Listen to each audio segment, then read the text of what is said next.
بسم اللہ الرحمن الرحیم۔ لائف آف مکہ میں آج اس حوالے سے بات کریں گے کہ قریش کا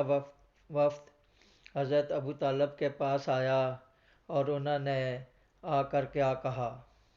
قریش کا وفد ہاشمی خاندان کے سردار ابو طالب کے پاس آیا اور ہاشمی خاندان کے ہیڈ کوارٹر میں بنی ہاشم کی مجلس میں ان سے ملاقات کی، اور بنی عبد المناف کے لیڈروں کی موجودگی میں وفد کے لیڈر نے کہا، اے ابو طالب، آپ کو عمر رسیدگی اور شرف و منزلت کی وجہ سے ہم میں ایک خاص مقام حاصل ہے۔ آپ اپنے بھتیجے کو منع کریں،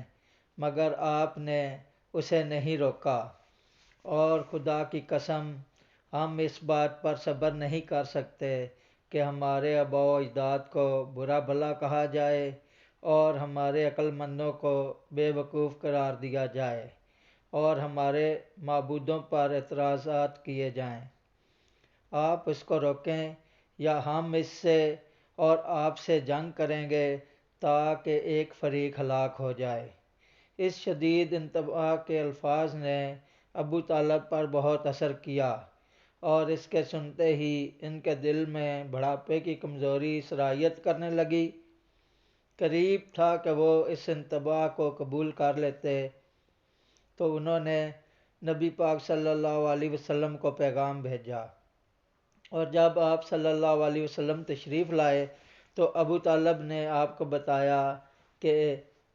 ان کے پاس وفد آیا تھا اور اس نے کیا کہا ہے، اور اس شدید دھمکی کا بھی ذکر کیا جو قریش کے قبائل نے اس وفد کی زبانی آپ کو پہنچائی تھی۔ پھر آپ نے ان کے معبودوں کی عیب گری سے باز آنے کا مطالبہ کرتے ہوئے آپ سے کہا، مجھ پر اور اپنی جان پر رحم کر اور مجھ پر وہ بوجھ نہ ڈال جس کی میں سکت نہیں رکھتا۔ یہ بات اس لحاظ سے کافی تھی کہ حضرت محمد صلی اللہ علیہ وآلہ وسلم سمجھ جائیں کہ ان کے چچا ان کی مدد کرنے سے قاصر ہیں اور وہ ان سے علیحدگی اختیار کرنے کے متعلق غور کر رہے ہیں، مگر آپ نے اس عظیم واقعہ کے سامنے بغیر کسی تردد کے یہ اعلان کیا کہ آپ اس عظیم امانت میں جس کی ادائیگی پر اللہ تعالیٰ نے آپ کو مکلف کیا ہے خیانت کرنے کے لیے کسی سودے بازی پر تیار نہیں ہیں، خواہ آپ صلی اللہ علیہ وسلم کے چچا ابو طالب آپ کی مدد سے علیحدگی اختیار کر لیں۔ آپ نے اپنے چچا سے